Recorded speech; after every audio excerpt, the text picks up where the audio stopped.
Hello friends, welcome back to our channel where we hear fascinating stories of our saints. It's me again, Joseph, your host.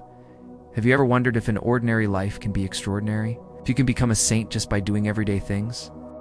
Today we're diving into the incredible story of a young man who did just that. He wasn't a king, a martyr, or a mystic who saw grand visions. He was a regular guy who loved to dance, hunt, and have fun, but he found a path to sainthood that's accessible to every single one of us. This is the story of Saint Gabriel of Our Lady of Sorrows, the patron saint of youth, and how his life teaches us that holiness is found in doing small things with great love.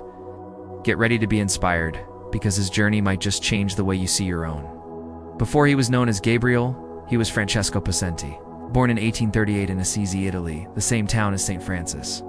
Francesco was the 11th of 13 children in a prominent family.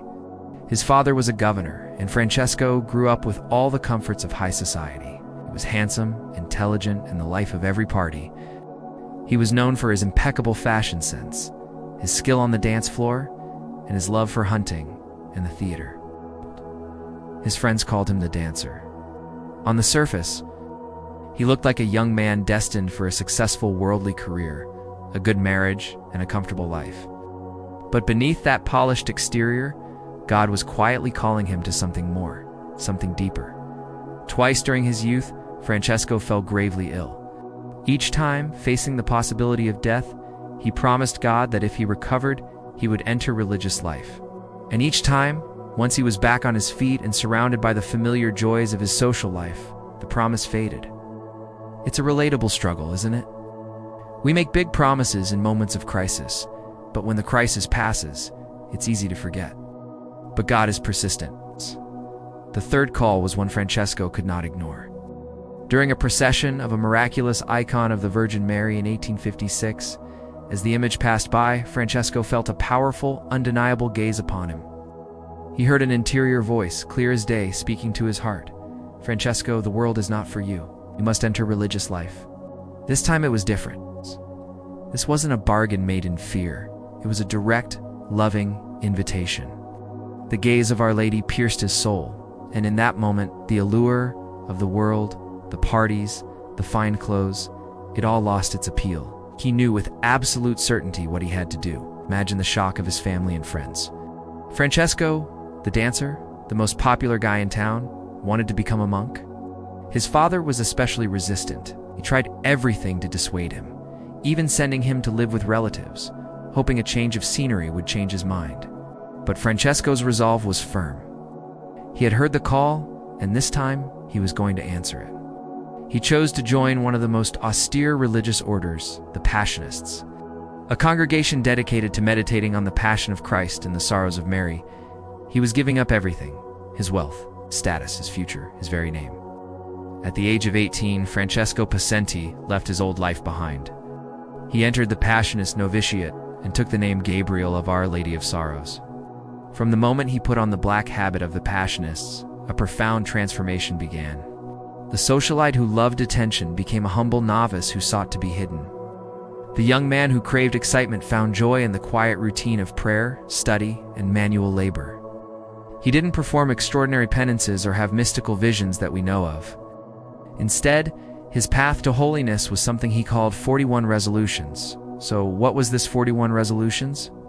It was simply doing ordinary, everyday tasks with extraordinary love and attention. Saint Gabriel Possenti's 41 resolutions serve as a spiritual roadmap for his rapid transformation from a worldly young man to a saintly monk. His central motto was faithfulness in little things. The resolutions can be summarized into 4 key spiritual pillars. First pillar: perfect obedience and discipline. Gabriel viewed his religious rules and superiors as direct expressions of God's will. Promptness. He resolved to obey the sound of the bell immediately, as if it were the voice of God. Total submission. He aimed to obey without questioning the why or wherefore, and to conform his own judgment to that of his superiors. Rule-keeping. He committed to keeping even the smallest points of his religious rule and never neglecting spiritual exercises. Second pillar: deep humility and self-effacement. He sought to root out pride by seeking the lowest place in all things.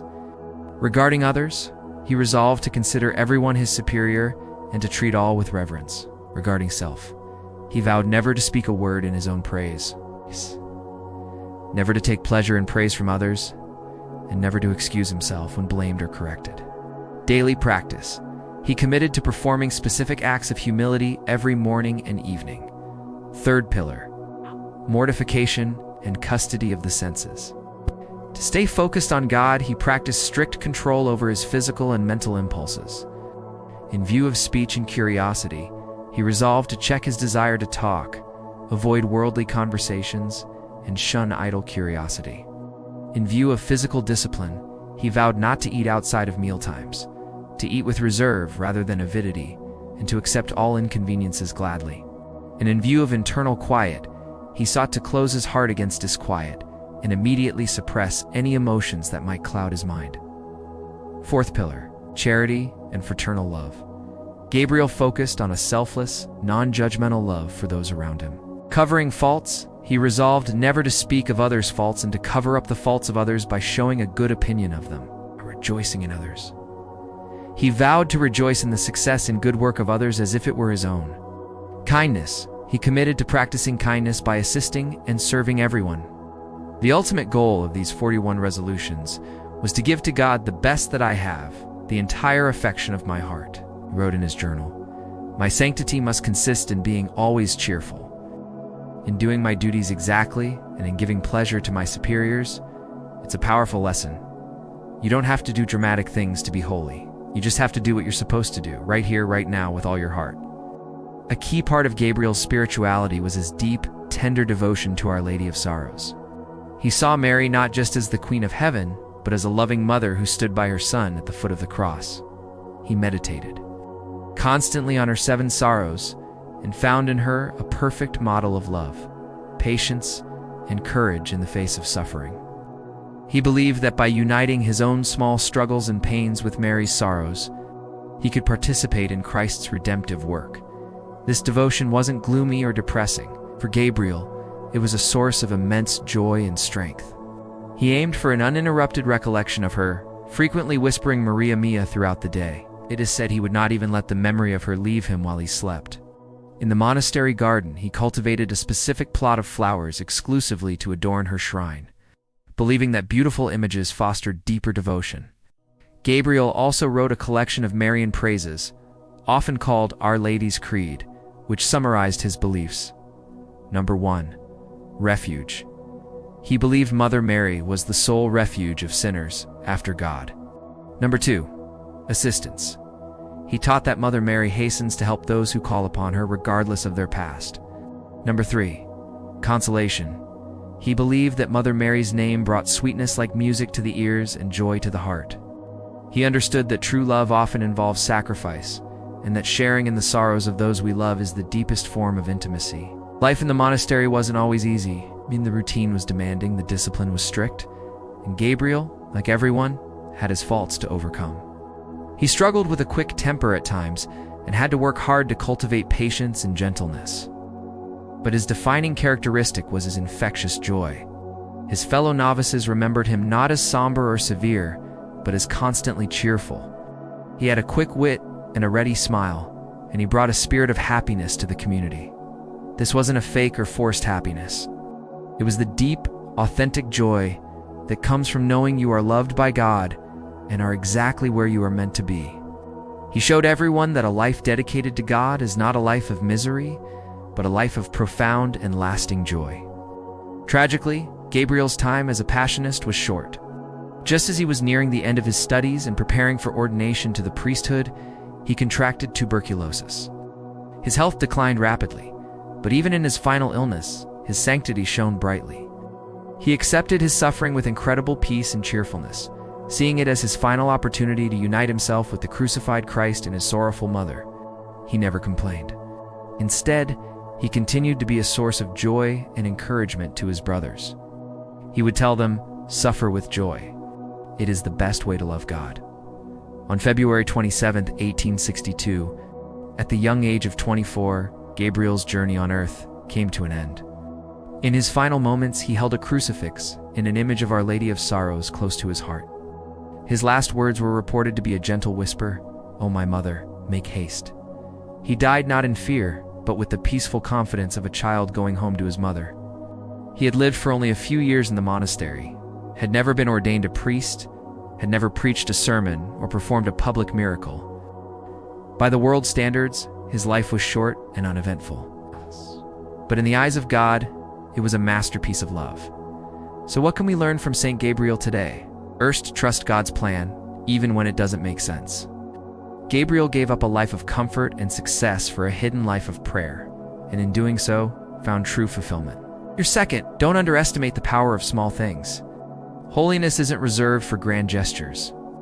It's found in your daily duties, your interactions with others, and your quiet moments of prayer. Do them with great love.